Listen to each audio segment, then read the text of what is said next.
to the OSET Women in Technology session on career management. This session is appropriately titled Career Management for Women in Technology. In this session, we'll take a look at information, tips, and strategies that you can use throughout your career to ensure that you have a successful and rewarding career for yourself. The information is valid regardless of whether you're at the beginning of your career, in the middle, or moving on towards the end of your career. So we have lots of great information in store for you. We'll start the session by taking a look at some myths and facts when it comes to career management for women. Then we'll move on to take a look at what not to do, so traps to avoid when it comes to your career.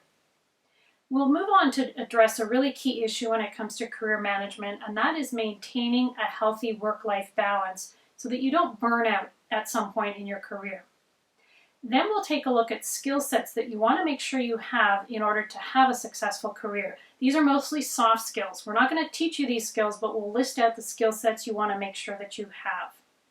Then we'll compare and contrast two terms, both of which are important for your career: mentorship and sponsorship. We'll put you to work by having you develop your own action plan in order to put into play all of the information you've received in this session. And finally, we'll wrap up by reviewing some key resources that you can access if you want to explore any of these topics in more detail. So let's get started.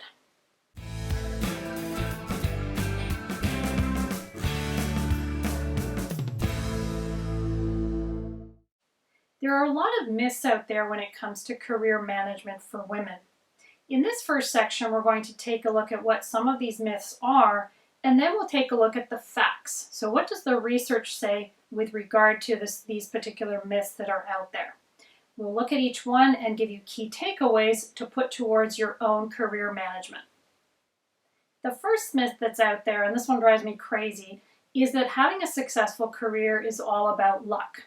When many successful women are interviewed about their success and how they got that success, many times they'll say, "Oh, you know what, I just had really good luck and I'm so grateful for that good luck." Well, let's hear what the facts have to say about that. A successful career is not built on luck. While it's very gracious of women to say, "Oh, I was just lucky, it's not me," that's not the reality. The reality is that the same opportunity could come along for two women, and one of those women will be successful and the other one won't. So what's the difference? What happens is the successful woman is prepared to take advantage of that opportunity. So she has kept her finger on the pulse of her industry. She knows what's going on. She has a current skill set. She's very strategic in terms of how she uses her time and how she uses her energy. She's ready for that opportunity when it comes along, and she has her eyes open and she sees that opportunity. That's the difference between two women who have the same opportunity and one is successful and the other isn't. You make your own luck and you make your own success. So if you're successful, own it because it's as a result of you. The next myth is that you will be successful if you do a good job and you work hard. I confess I bought into this myth during the earlier parts of my career, and I was very disappointed when the reality hit me. So the myth is that hard work will get you a successful career. What's the truth? Here's the truth. Yes, you need to work hard in order to build a successful career for yourself. And yes, you need to have some abilities or some capabilities. Those are two key ingredients, but there are more key ingredients out there. You have to spend time building relationships. You have to spend time on managing how people perceive you, and you have to spend time on self-promotion. So this is probably one of the hardest things for a lot of women to do. It's certainly hard for me. You have to toot your own horn, so to speak, because as a friend of mine likes to say, no one else is going to do it for you. So you have to let people know, hey, I'm here, and here's what I'm doing, and here's what I accomplished. So yes, work hard. Yes, have lots of abilities, but don't forget these other ingredients: relationship management, perception management, and self-promotion. The next myth is that there's no longer any glass ceiling in organizations. So the feminists have done their work. We don't need that stuff anymore. Look at all the women who are successfully managing Fortune 500 companies. There is no glass ceiling. It's a myth. That's over and done with. Here are the facts on the glass ceiling. It may surprise you. The glass ceiling, it still exists. Despite these high-profile women and highly successful women there are still glass ceilings in place for thousands and millions of women. So what's holding women back? Why is that glass ceiling still there? The research is really interesting. So a lot of the glass ceilings exist based upon the context. So there are some sectors that have glass ceilings versus other sectors that don't. And there are some organizations within sectors that have glass ceilings and others that don't. So it is very context specific. So some contexts there is no glass ceiling because a lot of hard work has been done to remove it. And in other contexts, no hard work has been done and that glass ceiling is still there. Why do we have this variation in terms of glass ceilings? There are some here and there aren't some here. Well, researchers have uncovered 3 factors that contribute to the continued existence of glass ceilings.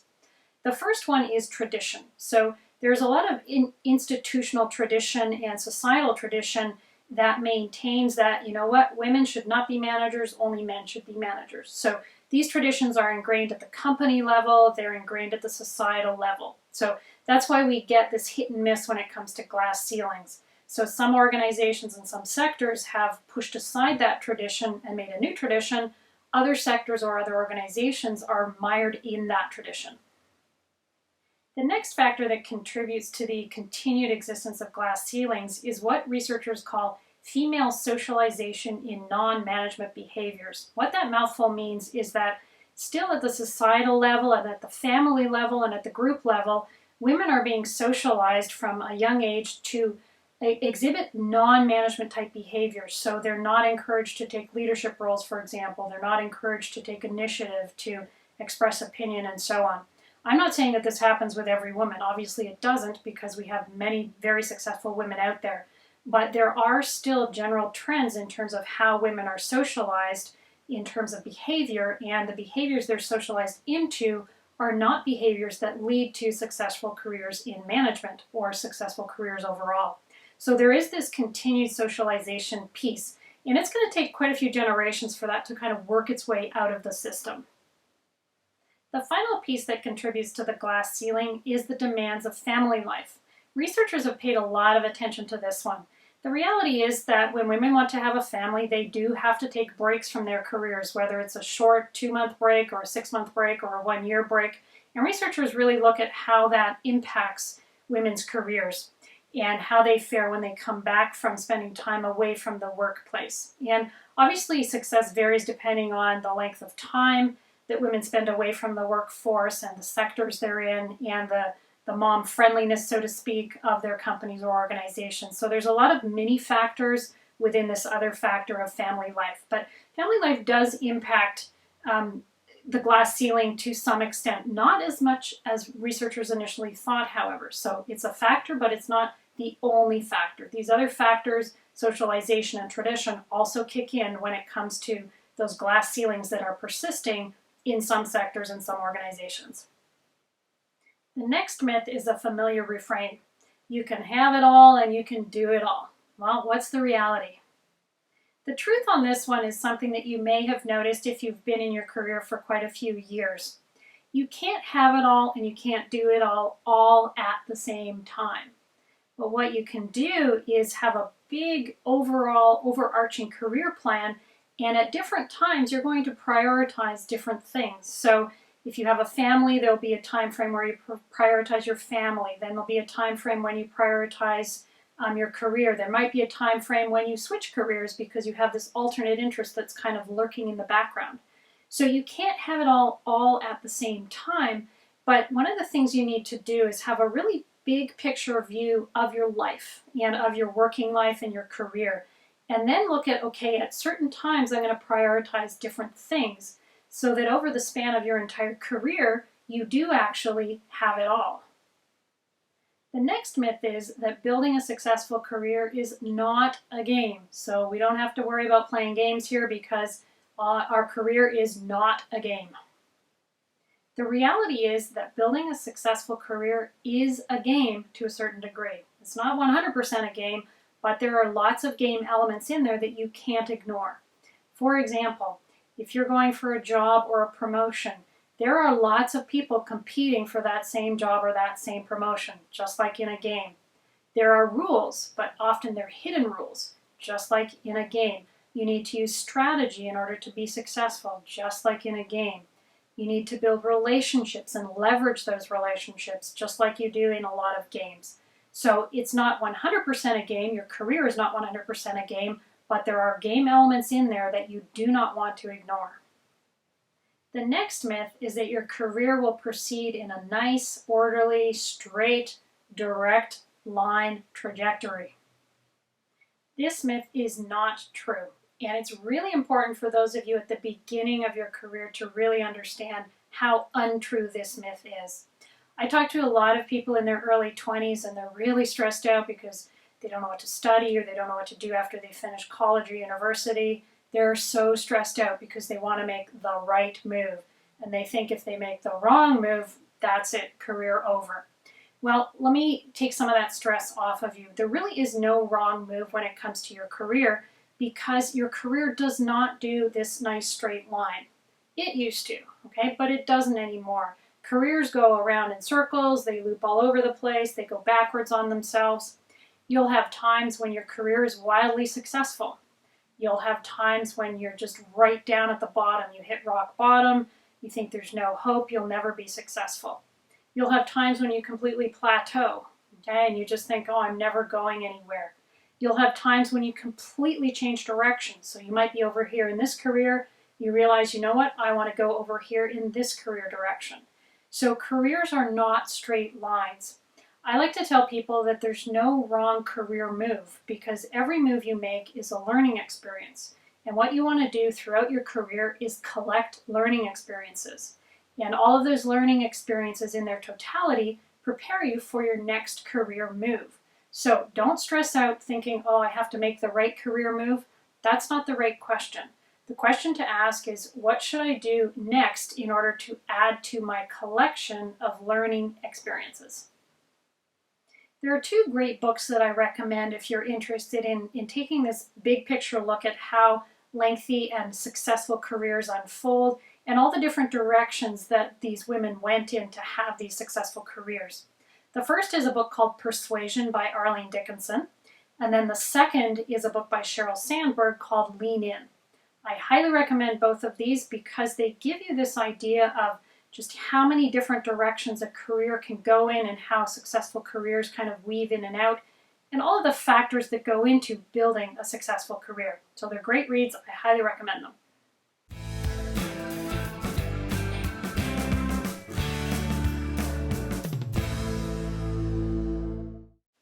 Now that we've debunked some of the myths that are out there in terms of career management for women, let's take a look at some traps that you want to avoid throughout your entire career. So these are things not to do as you manage your career.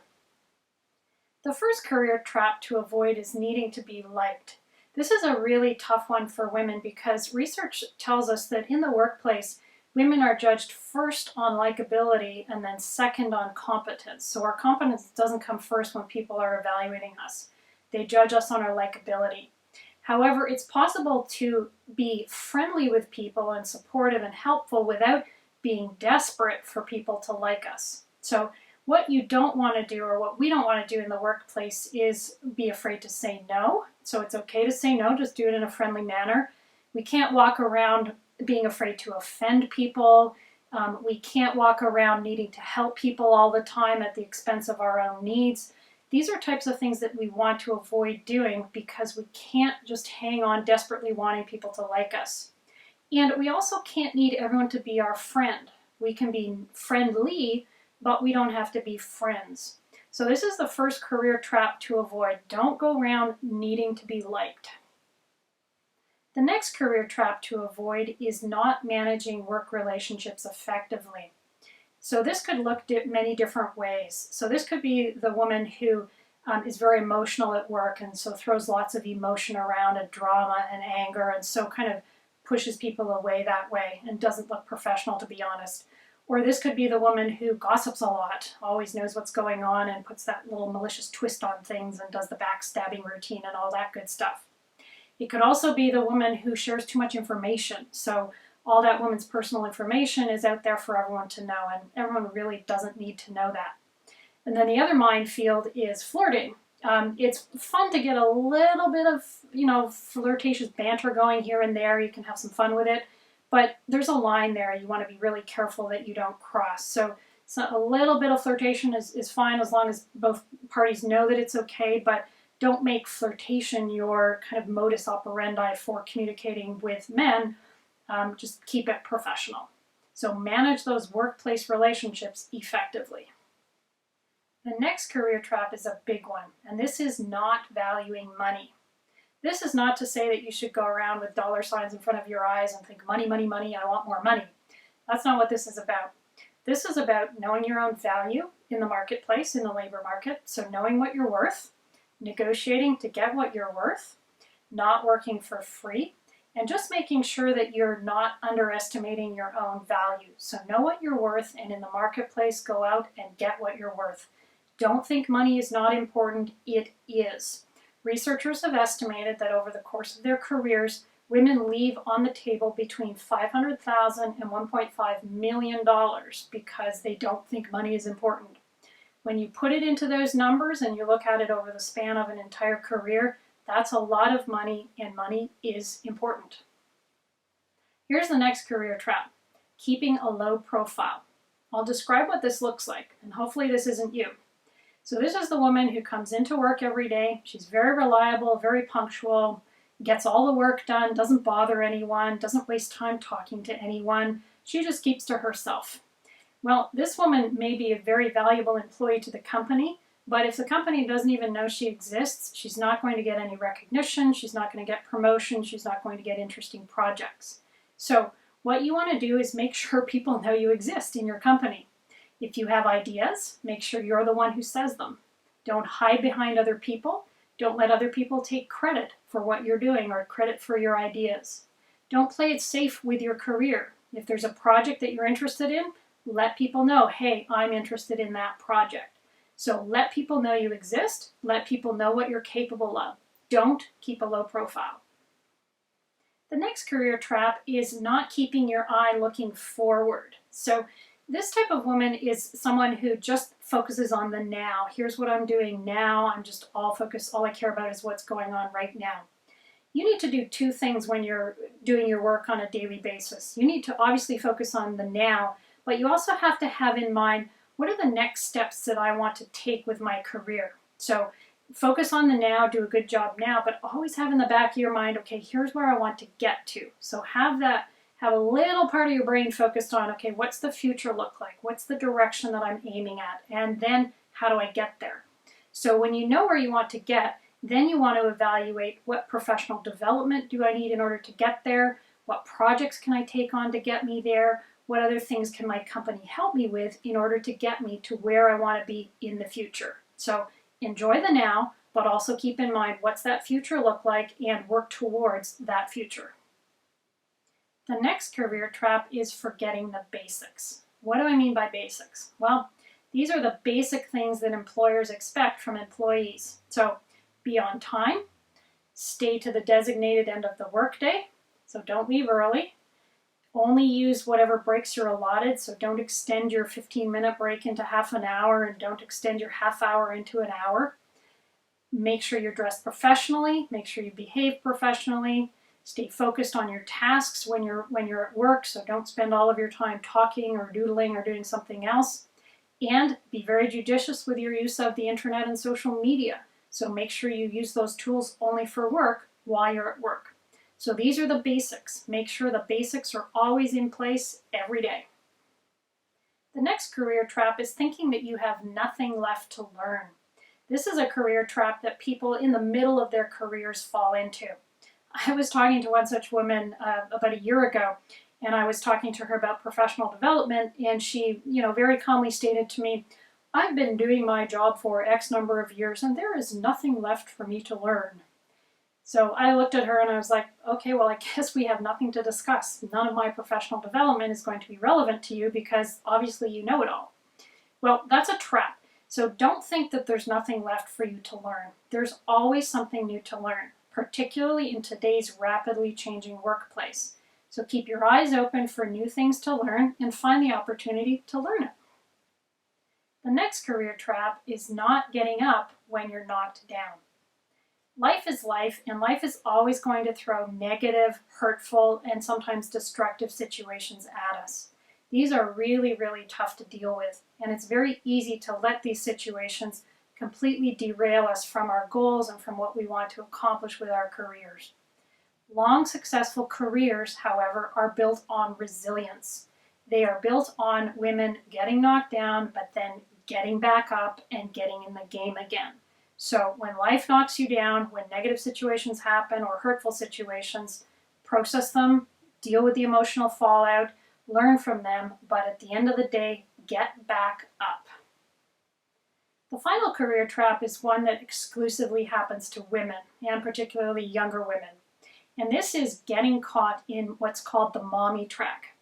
Some companies, either explicitly or not explicitly, kind of have two tracks, particularly with their younger employees. They have the career full steam ahead track, and they have the mommy track, with the expectation that the women in the mommy track are probably in long-term relationships and probably looking to have kids in the near future. So we're not going to do anything serious with these women because at the end of the day, they're going to go off and have their kids and stay at home and raise their families, and then we won't get anything back on our investment into this employee. While you can understand the pragmatics of that thinking, it obviously isn't fair to make that generalization about women, all women who are of childbearing age. We're all women in that situation. So you can pretty clearly see if you're on the mommy track, if you see male colleagues who started at the company at the same time or have the same degree of responsibility as you, and the same capabilities and the same education, but they look like they're getting more responsibility. So they get the trips with the travel, they get the trips, the projects with more responsibility. And so they look like they're on a faster career trajectory. And if it looks like that's happening, it's probably true. And so you're probably stuck in the mommy track. So if you feel that's you, don't go storming into your manager's office and say, get me off the mommy track, and how dare you make those assumptions about me. But what you want to do is have a conversation with your manager and just say, look, I noticed that such and such, has been given these responsibilities, and I'm really hungry for the same thing. And spell out, here's what I want to do with my career in the next several years, and I'm really looking for more responsibility. I really want to move up in this company. So if you feel like you're on the mommy track, have a conversation with your manager and very clearly spell out, without using those words, that, you know what, I'm hungry for a career, and let them very clearly know you're not interested in that mommy track. If you're looking for more tips about how to build a successful career, there are two great books out there that are literally just page after page after page of really good tips and things to keep in mind as you move through your career. And I just call these the nice girls books. So nice girls don't get the corner office, and nice girls just don't get it. Take a look at these resources. There's lots of great tips and ideas in here. All of the tips and ideas won't apply to you, but there's enough in each book to make some really good reading and to help you get your career on track and keep it on track.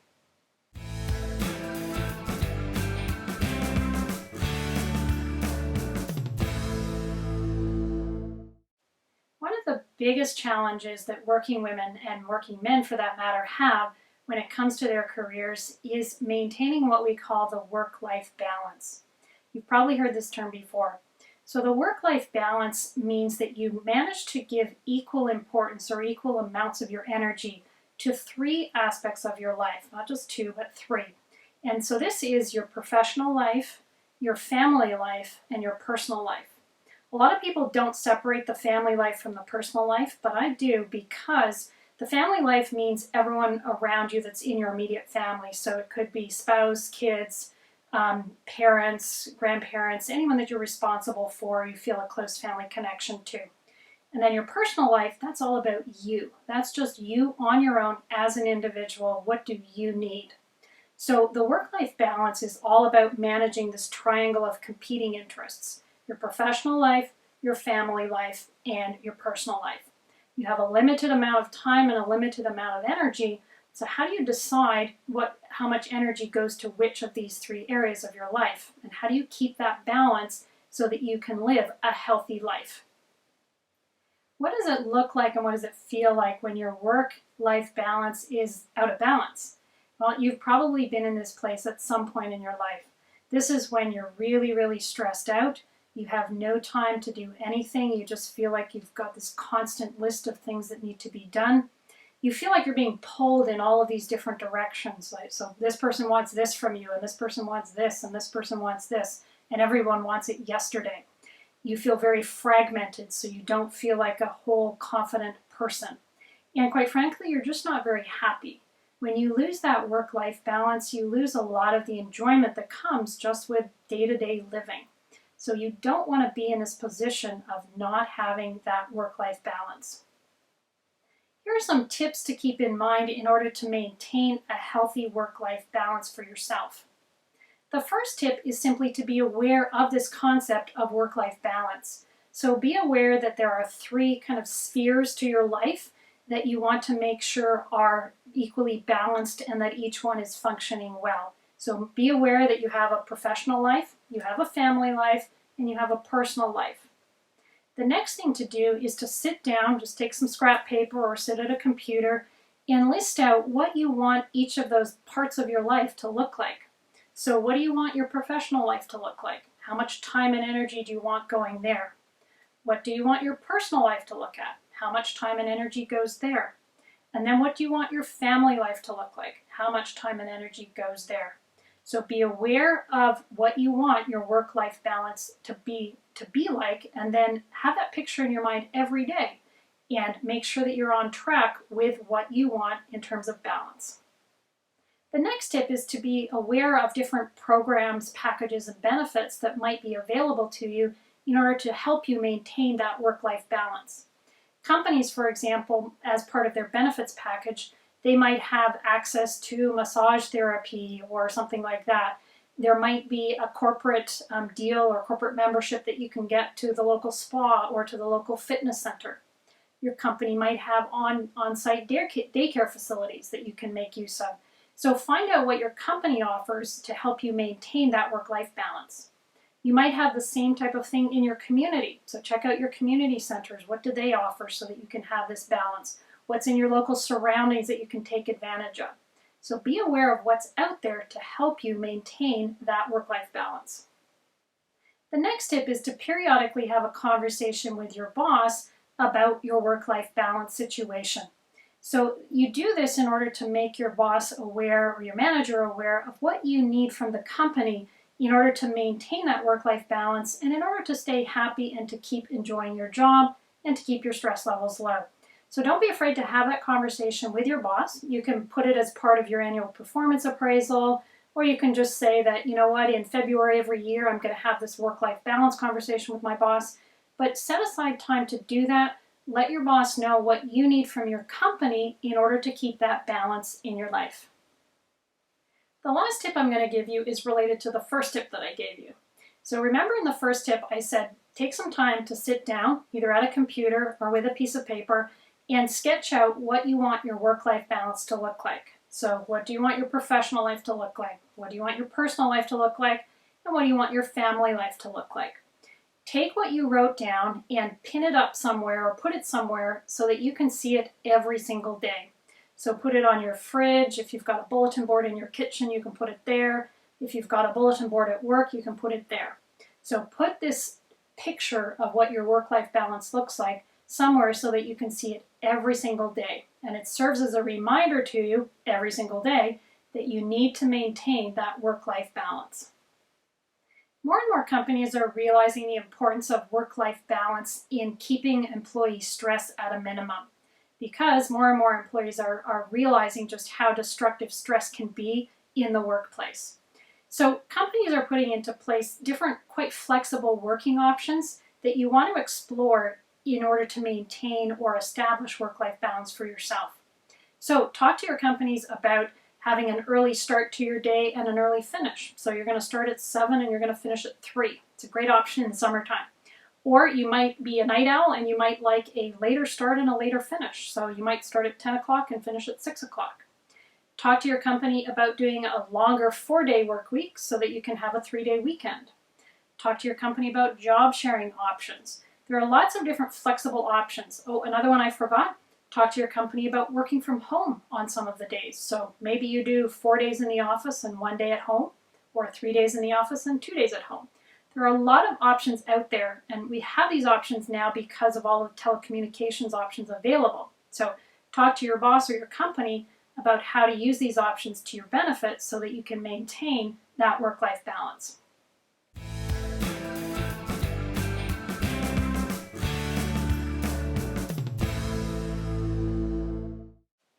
As someone who works in a technical field, you already have a clearly defined set of skills, your technical skills. But over and above those technical skills, there are other skill sets that you need to layer on. So here are the additional skill sets that you want to make sure you have in order to take your career in the right direction. The first set of skills that you need to build are your negotiating skills. Negotiating is a part of daily life, believe it or not. We're constantly negotiating. We negotiate with family, who's going to take the garbage out, who's going to make dinner. We negotiate with our colleagues, I'll do this, you do that. We negotiate very significantly with our bosses about our pay packages and our salaries. Negotiating is something that you need to learn. The next set of skills are verbal communication skills. So this includes verbally agreeing with someone, disagreeing with someone, offering your opinion, giving someone feedback, or receiving feedback. So we need to be able to speak to our colleagues effectively, speak to our managers effectively, and speak to our clients effectively. Verbal communication skills may seem really basic, but if you're a very shy, reserved person, this would be a challenging set of skills for you that you need to address.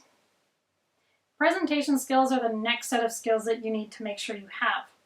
Throughout your career, as you move up in a company or as you move forward with your career, you're going to need to become comfortable presenting information to smaller groups of people or even very large groups of people.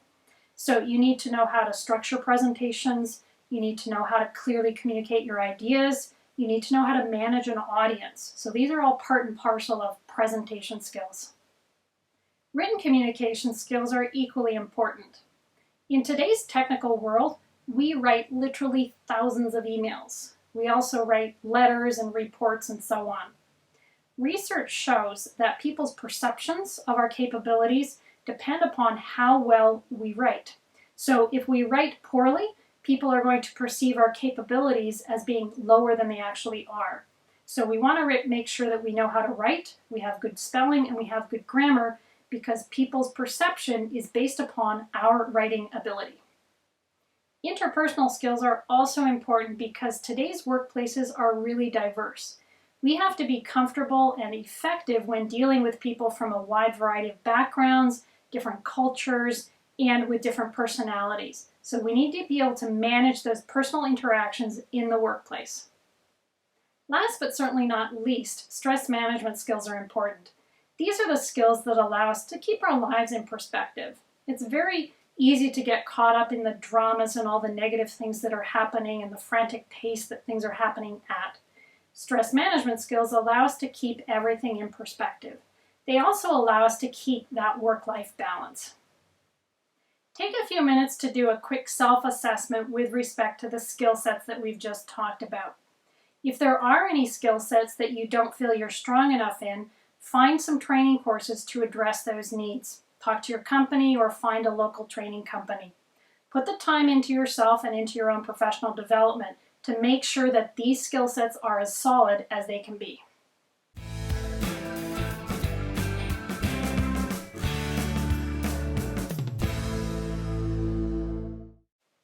Mentorship and sponsorship are the two final concepts that we'll talk about in this discussion on career management for women.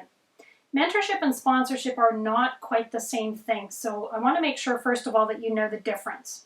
So mentorship is when you engage in a relationship with someone who's usually older and more experienced than you are, and it's a relationship in which this person guides you and offers you advice and counsels you through difficult situations. So it's very much an objective outside perspective on what's going on.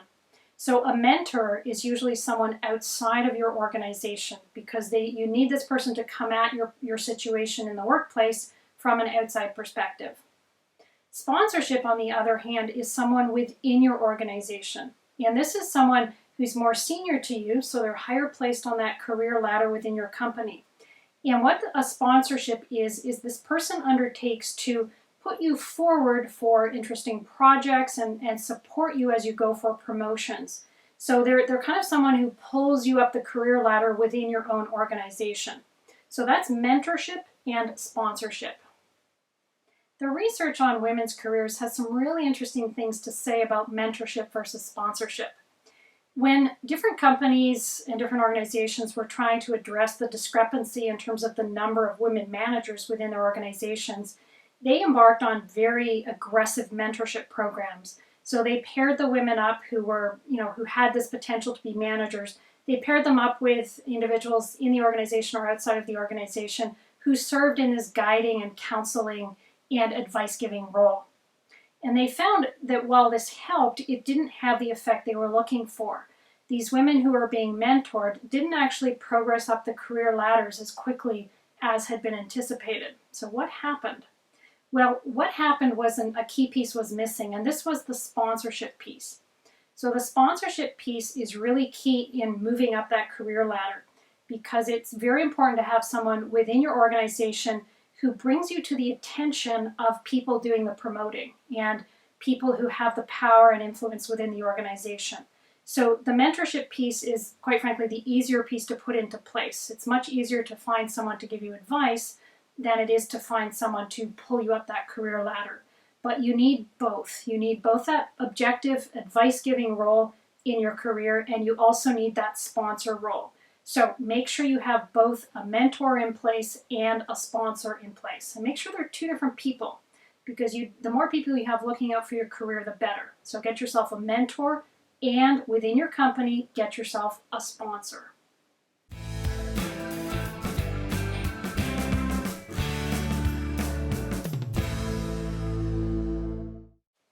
Now it's time for you to get to work. We've given you space on your worksheet to develop an action plan for yourself. Look back through the handout, and if you want, look back through this video and write down the key points that really speak to where you're at right now with your own career. Pick 3 priorities that you're going to address in the next 4 months, and write goals for yourself in order to remind yourself this is where you're going, this is what you want to do in the next 4 months in order to keep your career on the right track. So put together an action plan for yourself based on the information and the skills and the strategies and the tips that we've directed you towards in this session.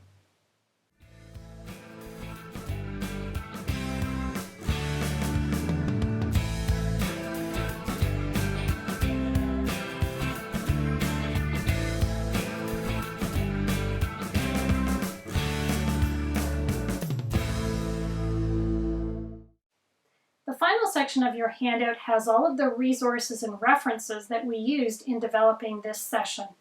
All of these resources come highly recommended.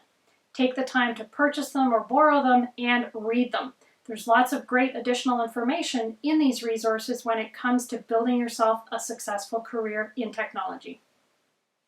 Here's a quick recap of what we covered in this session on career management for women in technology.